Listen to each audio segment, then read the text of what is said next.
What's going on, everyone? Bran here from Bloody Breakdown, and today we're going to be taking a look at the next entry in this series, Who Killed Who? We're talking about who killed who in Scream 3. Now, before we get started, if you think that may sound like a ridiculous premise for a video, considering it's the only Scream film where one Ghostface is active, then you've got that wrong, because today we're going to be taking into consideration the theory, a theory that I believe, by the way, that Angelina Tyler was the second Ghostface in Scream 3. So now let's find out who killed who in Scream 3.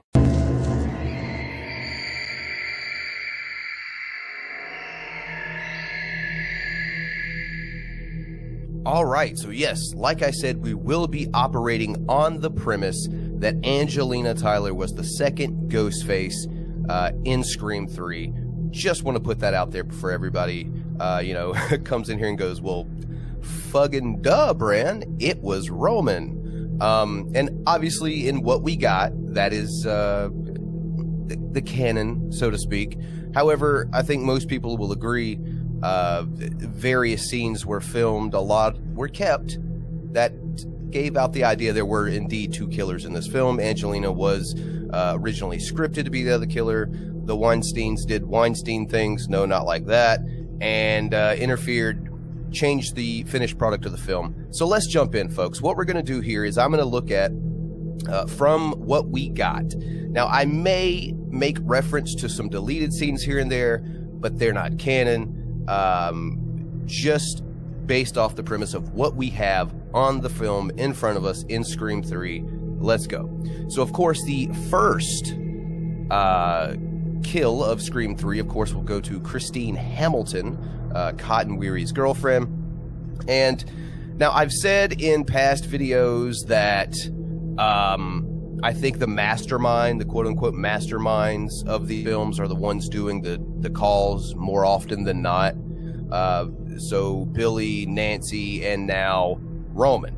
That being said, I think that Roman was making the phone calls in the opening kill here to Cotton.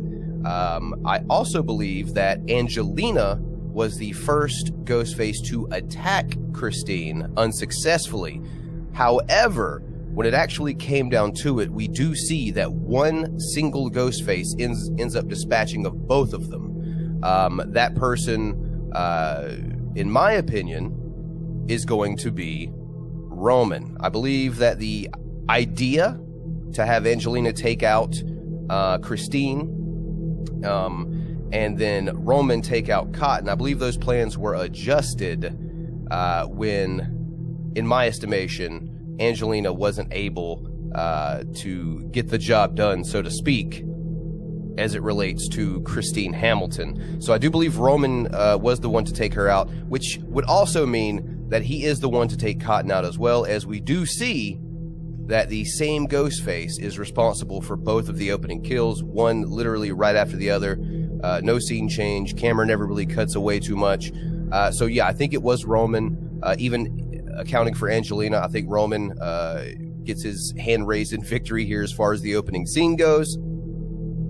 However, and like I said, there are some deleted scenes that would make one believe that Angelina was a little bit more involved. Like I said, it looks to me like a lot of the two killer stuff was indeed cut from this film, but there are still some definite question marks still left out there the more you watch this film. Now, there's another one you can clearly see in a deleted scene here that Sarah Darling is being spied on when she arrives at Sunrise Studios. And I believe the person doing that was Roman Bridger. Now, why would I think he would be spying on her? Why would I think he wouldn't be the one killing her? Because I'm giving Angelina the credit for this kill. Now, why would I think that? Well, if you take into consideration the fact that not only was the call that was supposedly from Roman, utilizing Roman's voice, not only was that call from a cloned cell, but also I think this was to throw police off of the scent of Roman. If they ever thought it was him, they definitely would not after this, because I think Angelina was responsible for the kill.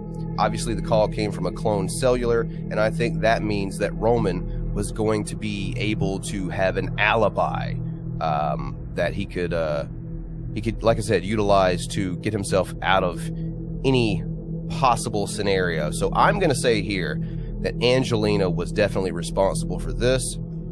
And once again, like I say, I think that just had a lot to do with, you know, if things get a little too hot for Roman. Also, you know, the police having already talked to him and not really coming up with anything may just mark him right off any suspect list. I think it was a pretty interesting plan there, but I think Angelina's responsible for the death of Sarah Darling. Now we move on to Stephen Stone and Stephen Stone's protection agency. You know, it just looks to me that, you know, Angelina is a very, very tiny person. Stephen Stone being a overgrown oaf, a bodyguard.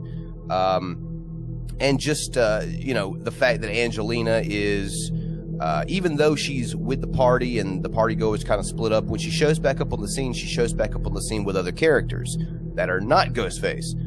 That being said, it looks to me like Roman would have been responsible for the death of Stephen Stone. Now, obviously, that means both of them, Roman and Angelina, were present for not just Stephen Stone's death, but also Tom Prince's death.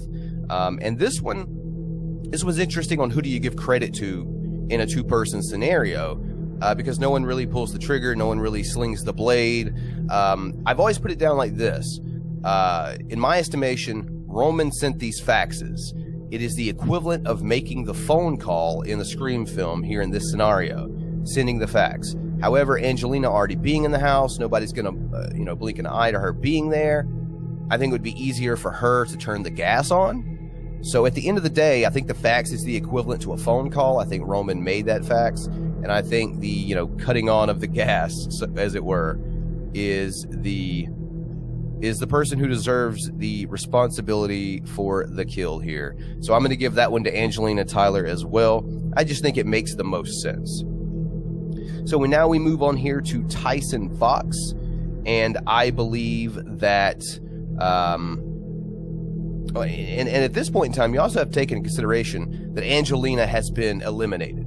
Now, in my estimation, and this is just what I think they faked Angelina's death, her and Roman, to do the same thing Roman had done. Roman had just faked his death just a few scenes before this. I think their idea was to have both of them, quote unquote, dead, not on the suspect list at that point, and making things a little bit harder for people to figure out who exactly that they were. That being said, with her just being taken out, quote unquote taken out, I think that Roman's still in that Ghostface costume. It makes the most sense. Once again, pretty, you know, Tyson's pretty decent sized guy, hurling him off a balcony. I just think it's more of a Roman thing, because he proves he's a pretty damn strong guy who can throw some hands in this one. So yeah, I think that Roman is responsible for the death of Tyson Fox. Now, Jennifer Jolie, a fan favorite. You know, this is where we get into the part of the film where people talk about nobody's going to move that fast. Does Roman teleport? What the hell? I think by this point, Angelina has donned the Ghostface attire one more time, and I believe that Angelina is responsible for the death of fan favorite Jennifer Jolie. Now, at this point, I think Angelina is done. I think it goes without saying that if we are looking at this from a two-killer scenario, she is done at this point. I think she leaves. I think that she had pretty much helped Roman do everything he needed to do to get to this third act, and that he really wanted it to be between him and Sid, one-on-one, you know, all the cards on the table, so to speak. So we see firsthand that Roman slits John Milton's throat, or should I say Harvey Weinstein's throat. And so we know Roman's responsible for the death of John Milton.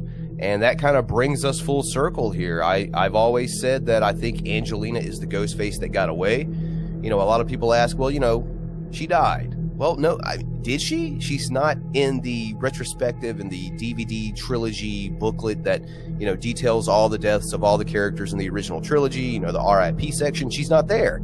So was her death faked? were some of those scenes that the Weinsteins told Craven and co. to take out left in intentionally to kind of give us the idea that, yes, there was indeed a second killer and it was Angelina? A lot of questions, but as far as who killed who in Scream 3, this is what I think it boils down to. I think we've got Roman doing both of the opening kills, Angelina taking out Sarah Darling, Roman with Steven Stone, Angelina with Tom Prinz, Roman with Tyson Fox, Angelina taking out Jennifer Jolie, and of course Roman slitting the throat of John Milton. That brings us to the end, and that is who I think is responsible for each and every death, utilizing the two killer theory from Scream 3. So now it's your turn. Let me know what you all think. First off, let me know what you think about the theory. It's something I've talked about on the channel before. Do you think it holds any water? Do you think I'm just a weird Scream fan who spends way too much time thinking about this shit? That's actually true, no matter what your opinion is. And yeah, just leave your comments down below. What do you think about my who killed who? Do you agree? Do you disagree? And yeah, leave a like, subscribe, turn on notifications, all that YouTube jazz. You fine guys and gals know how it goes. Check the description section, a couple of links to follow me on various social media, support the channel if that's something you're interested in doing. And yeah, we will be back next week for Who Killed Who in Scream 4. Gets a little dicey in that one for me, but I'm working through the final kinks right now, so join me then. And with that said, I'm Bran, and this has been the Bloody Breakdown on Who Killed Who in Scream 3.